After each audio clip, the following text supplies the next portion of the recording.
supermarket there. So if you do stop in Flåm, you can get crisps, chocolate, drinks you want to take on board with you. I'll probably be coming back later on to pick up some chocolate because some of it look quite nice in there, some Norwegian chocolate, so I'll get some later and give that a go, and if I like it I might pop back tomorrow and get some more. So I did mention to you earlier on that we're staying in Flåm overnight tonight, and we're all aboard by 11:30 AM tomorrow to set sail at 12 PM in the afternoon. So yeah, all aboard by 11:30 tomorrow morning. Some people are disappointed about Haugesund being cancelled, but for me personally it was probably the least important place for me to visit on this trip. It didn't really interest me much when I saw other videos and pictures of what it's like there. It might be a really nice place, but yeah, I think an overnight stop in Flåm is well, more than makes up for it, put it that way. But we're taking a wander over here now, get some views. The gift shops are absolutely heaving, like you can't move in them. So again, I'll probably have another look inside those later on when it's a bit quieter. And people just don't seem to get out your way either. They can see you wanting to get past, they're just standing in the middle of the aisle, but do you go behind them? Do you go in front of them? You know, they just don't move to one side to let you through. I just think, it's obvious that you want to get past, and you just stand there and look at you. It's like, come on.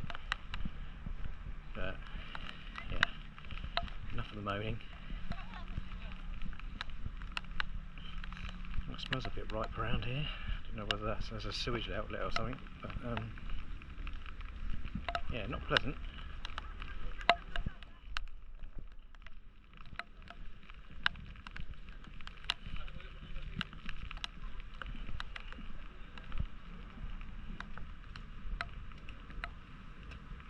So I'm not a massive fan of the thought of caravanning and camping.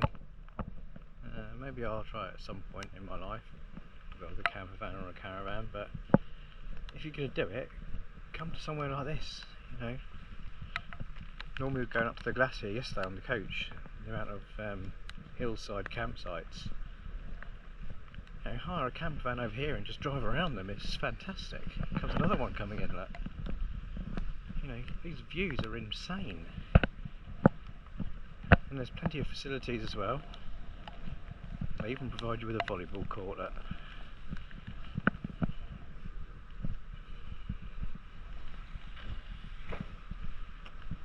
But yeah, why not?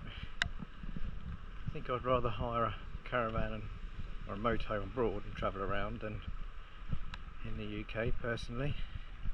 Not to say that there aren't pretty places in the UK, but I just think somewhere like this, you can make a lot of memories, put it that way.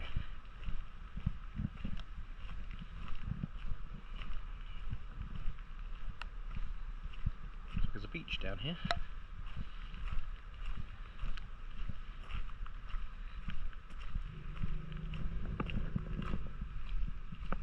Not sure why Britannia does that noise. Every so often it'll just make off this rather strange sound, and I've noticed on the Zurich that used to do it as well. I don't know whether it's just letting air off from somewhere. I'm not quite sure.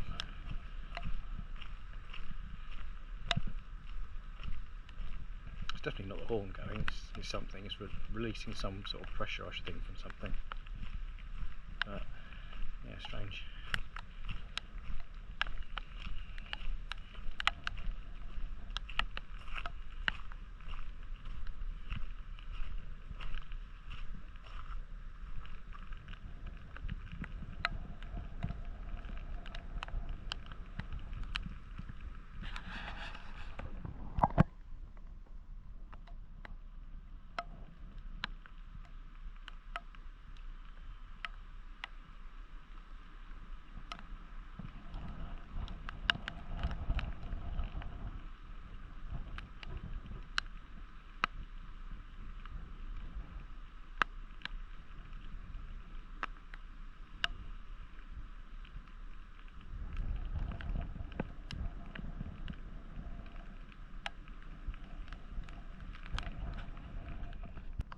be hard to see, but as you might be aware, Britannia had a bit of an accident recently, and it's still showing a few battle scars from it, so I don't know whether you can see just there where you can see the 4 life rafts. Just below that is a dented part of the deck.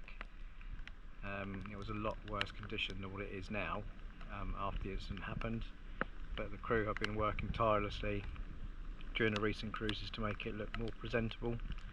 The deck is out of use, you can't use that part of deck 7, but yeah, it doesn't look as obvious as what it used to. And then you'll also see down there we have a lifeboat missing. There should be 3 at the front when there's only 2 on this side.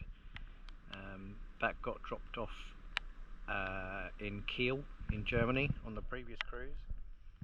I'm not sure if it's gone away for repair or they're waiting for another one to become available to replace it, but obviously that lifeboat will be added back on, I would have thought, in time for the Caribbean transatlantic cruise in October. But yeah, it's I mean, the Norwegian Fjords are just insane, they're breathtaking. I've never seen anything like it. The views are incredible. Would I come back again? Yeah, probably I would. The weather hasn't put me off at all, because I was expecting it to be like this. With it being Norway, it's hardly the Mediterranean or the Caribbean, so I think if it had been sunny it wouldn't have been the same sort of experience, because when you go somewhere, you know, like Norway, you expect it to be cold. Would have been nice with a bit of snow, but never mind, maybe later on in the year the snow seems to arrive. But there was a few snowy mountainsides we've been cruising around the last few days, so. But yeah, if it had been bright sunshine and scorching hot, I'm not sure whether it would have the same sort of, I think appeal is the wrong word, but the same sort of effect on you as a person when viewing the scenery. That probably makes absolutely no sense, but I know what I mean.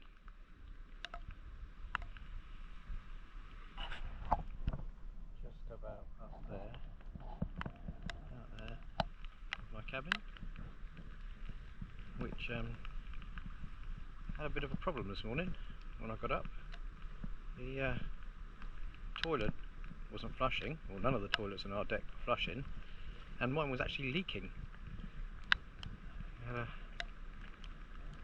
Yeah, I won't go into the details, but the back of the toilet was actually leaking onto the shower room floor. So I spoke to the cabin steward, Jason. He's well, he said was reporting it to the engineers to get them out to get that looked at ASAP, because obviously if that's dirty water that's coming out into that toilet, then that's not good. But yeah, this is the second day actually, not in a row, but the second day so far on the cruise that the toilet has been a bit of a problem on L deck 16, and it's for everyone along. I don't know how many cabins are there? 1, 2, 3, 4, 5, 6, 7, 8, 9, 10, 11, 12, 13. I don't know if there's 13 or 14 cabins, single balcony cabins on that deck, and then you've got the inside cabins as well, which are the opposite side of the corridor. On that deck. There's probably another 13, 14 there as well. Yeah, hopefully they'll get that sorted by the time we get back on the boat, because yeah, the thought of having smelly toilet water leaking onto my bathroom floor does not fill me with joy. But it's just coming up for 11 o'clock now. Actually no, I think it's just gone 11 o'clock, so we'll keep wandering around and then get on board and get something to eat, I think, because I didn't have breakfast this morning. Got myself ready and came straight out. Wasn't early. I didn't want to get off with the mad rush of people going for the railway, so I left it an hour and a half before getting off. But yeah, getting a bit peckish now. So I'm now just heading towards that waterfall I pointed out earlier on. It's just there. It's not too far from where I was. Further than I thought and further than I hoped. But I'm here now. Just might as well keep going. I'm not sure how close I can get to it though, that's the only thing. I'm not sure where this road leads to. But yeah, as you can see, so you've got some mini waterfalls there and there. My finger was very bad at pointing them, wasn't it? There and there. Another one there.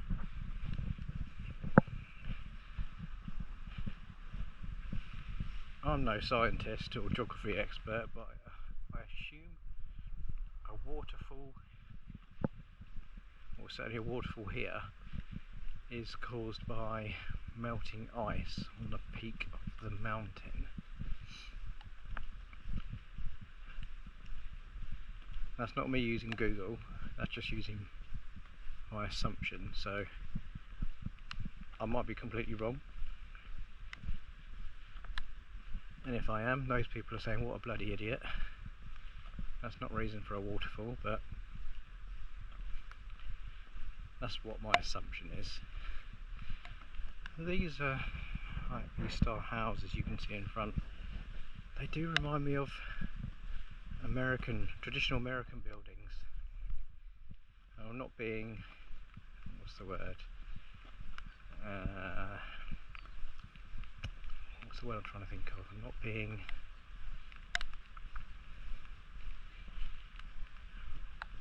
patronising, rude,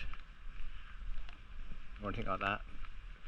But the sort of buildings you see in a place like Tennessee, like out in the sticks somewhere. Or I can remember the old programmes on TV like Dallas and Dynasty and things like that.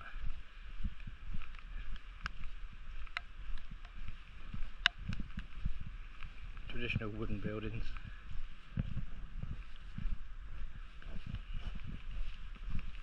Morning.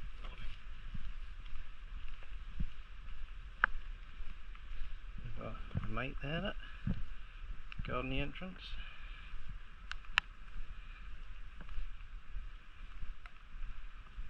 What should we call him? Actually no, I won't give it a name in case it offends anybody. Some cattle grazing up on the hill there.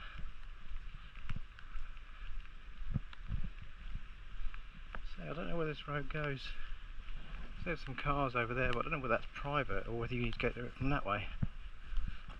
Interesting. As you can see, you can't actually see the ship anymore.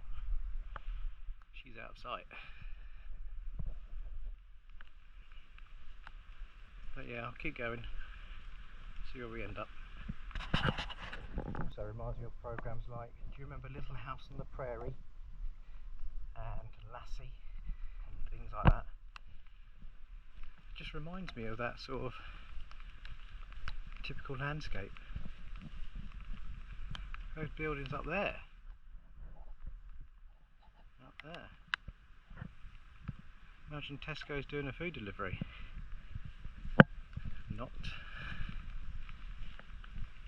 Of course, I'm not just promoting Tesco's, you've got other good supermarkets like Sainsbury's, Asda's, Waitrose. We won't include Aldi or Lidl because I don't think they deliver. Ocado is another one. So yeah, just so I'm not stereotyping or promoting Tesco for any reason. I think this is the closest I'm going to get. I spoke to another couple that was walking the other direction and I said, how can you get close to the waterfall? Shush train. And they said there might be a path to a viewing point, but that's about it. Just looking up there, what you can see, there's people. See that red up on the hill there? I'm sure I just saw that move and somebody else moved next to them. How the hell did they get up there? I'm sure I saw another person there.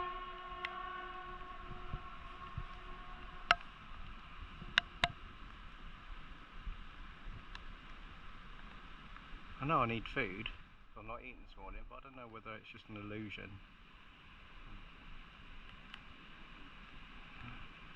You might not even be able to see it on the camera, but I'm sure there's somebody up there.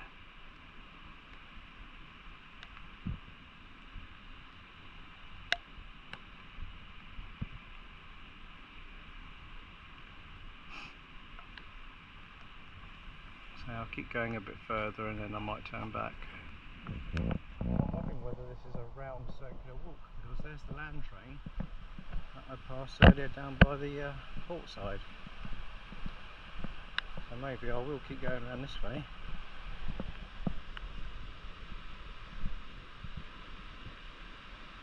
Definitely sure there was somebody up there. I'll keep going this way and see where it ends up then, rather than turning back.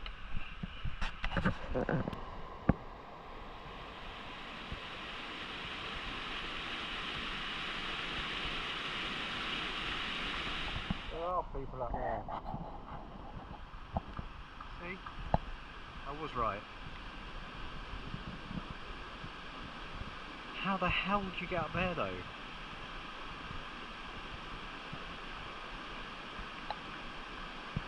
And obviously, how did you get down again? That's insane. I'd love to go up there, but my body would not take that. My back and my leg would say, not today, Mr. Sunshine. That is impressive though, if you can get up there. Yeah, lucky them.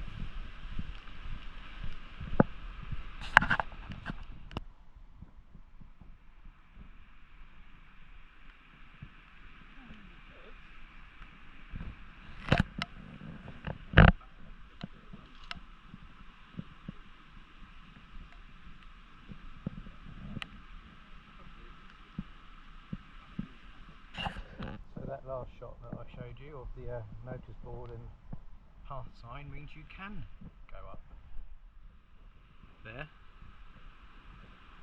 if you're brave, if you're energetic, if you're fit, and it does actually look like a really nice trek, but it says it takes 7 hours. I mean, you'd have to be really want to go up there if you want to trek for 7 hours. But no, you can do it. So if you're the type of person that wants to do that and you're coming on a cruise ship, get off first thing, get around here quick, sharpish, and then get up there.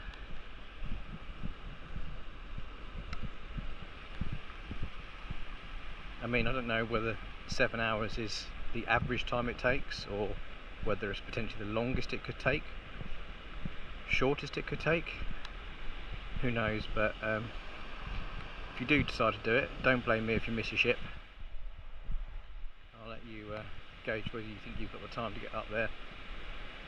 But some of the pictures on the notice board there looked amazing, and it said that there was potential of seeing wild mountain deer up there, or mountain reindeer, which would be another spectacular thing to see if you manage to crack the ascent. But yeah, if you want to give it a go, why not? If I was able-bodied enough and had enough time, I'd love to do it. Maybe one day.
circular walk done,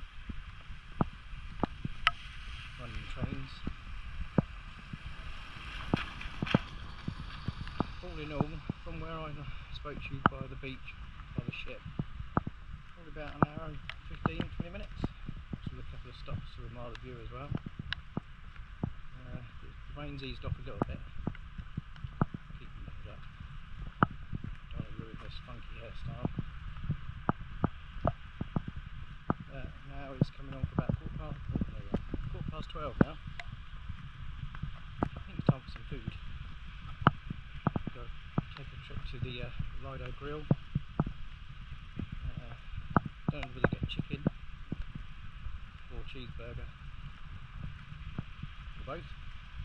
No, probably both. Yeah, I'm getting rather hungry now, so I think I'll go back to the ship for a bit, chill out.